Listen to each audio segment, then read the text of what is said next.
Sugars nakakapekto daw sa thyroid? Totoo ba?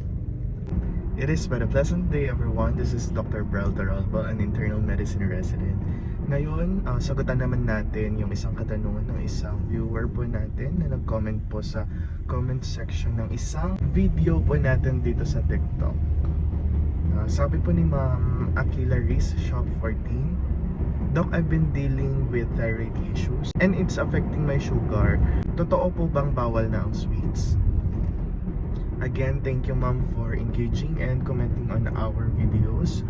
Sana po tuloy-tuloy pa rin po kayong sumuporta sa ating mga videos. Ang sagot po dyan, thyroid plus sugar. Yun yung connection po natin na hinahanap po ni ma'am. Yes po, they are connected po. Pero paano?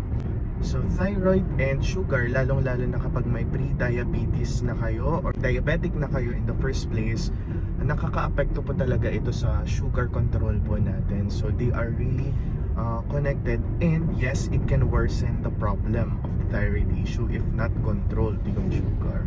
May dalawa pong klase ng thyroid issues. Yung isa po is hypothyroidism, yung isa is hyperthyroidism. Ang hypothyroidism ay mababa yung T3 or T4 ninyo or mga thyroid hormones. Pag hyperthyroidism naman po, mataas ang T3 and T4 or thyroid hormones po. Kapag hypothyroidism ang pinag-uusapan natin, nakaka-apekto po kasi ito sa metabolismo ng katawan. So pinapabagal po niya yung pag-breakdown at pag-consume ng sugar sa katawan po natin, kaya umaakyat po ang blood sugars. Sa hyperthyroidism naman po, iba po yung mechanism po nito. Sa hyperthyroidism, nagkakaroon po tayo ng insulin resistance. Gaya din po yun ng mechanism sa type 2 diabetes. So, wino-worsen po niya yung resistance ng mga cells po natin sa katawan sa insulin. Kaya po kapag tinatry po na gamitin or ipasok ng insulin yung sugar papunta sa loob po ng cells po ng katawan natin, nagkakaroon po siya ng resistance, hindi po siya nakakapasok ng maayos, kaya hindi po siya nako-consume. That is why umaakyat din po yung blood sugars ng mga patients with hyperthyroidism.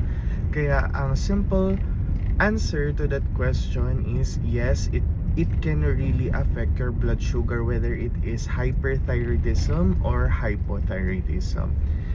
Pero hindi naman po ibig sabihin nito na bawal na po ang lahat, but kailangan nyo lang pong kontrolin yung blood sugar, I mean yung pagkain ng sugar contents nyo po. So avoid added sugars, more complex carbohydrates ang kainin po ninyo, and lastly, it's better to have a more balanced diet sa kinakain natin sa araw-araw. I hope po ma'am na sagutan ko po yung questions po ninyo. Kung hindi pa po klaro at madami po yung mga ibang katanungan, i-comment nyo lang po sa comment section natin or i-direct message nyo na lang po ako dito sa TikTok. Thank you so much, and sa ating mga other viewers, kung nagustuhan nyo po yung video na to, hit the subscribe and follow for more.